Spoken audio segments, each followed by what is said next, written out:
Hi, my name's Dan Angelo, and today we'll be going over the overhead squat.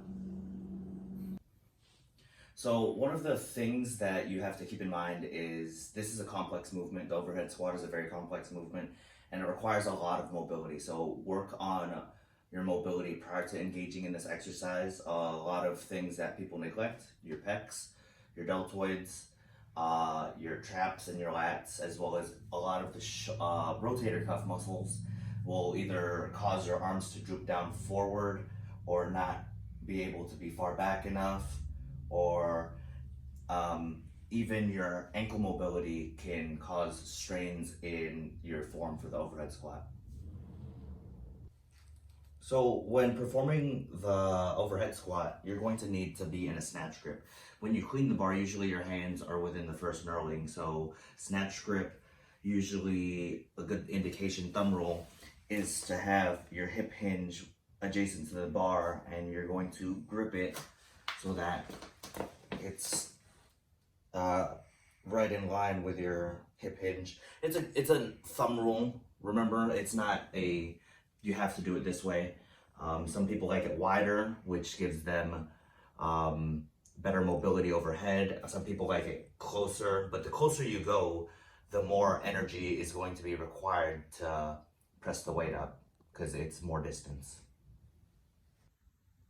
So with the overhead squat, it can be complex at first, but if you start off with something simple like a PVC pipe, or this is a little broom mop handle, and it just has to be long enough so that you can utilize a snatch grip on it. So you're going to maintain a balanced foot about shoulder width apart. Once again, you're going to be in that snatch grip. If you're pulling it off a rack, you're going to be in this position here where the bar is on your back, but you're still in a snatch grip position.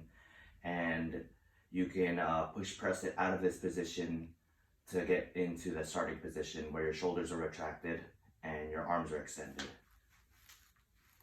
Next, for the movement action, you're going to bend at the knee and the hip while maintaining your arms locked out while your chest is up and your core is braced. And then you're going to finish tall with your elbows locked out as you drive out of the squat with the bar securely overhead as you lower the bar. So it looks like this when you overhead squat. You're going to bend at the knees and the hip with the arms still extended and your chest up and your core braced.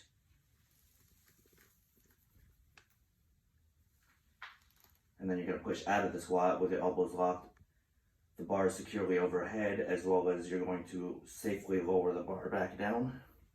And then you're going to return it to the rack. Once again, it looks like this in the starting position.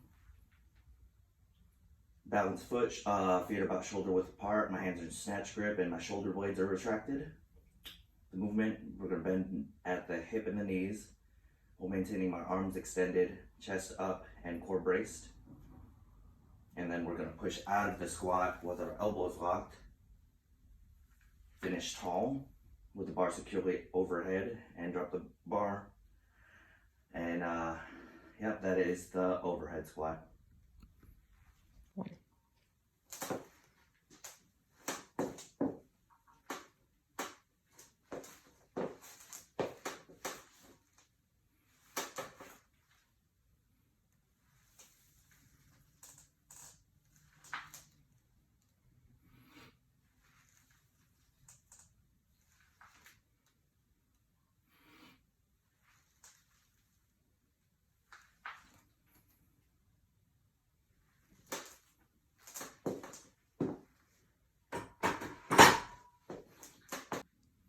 Keep in mind that the overhead squat changes the mechanics of bar loading, so it actually works out a great deal of your triceps when your arms are fully extended, your deltoids also because your arms are fully extended overhead, your traps, your spina erecta, as well as your quadriceps.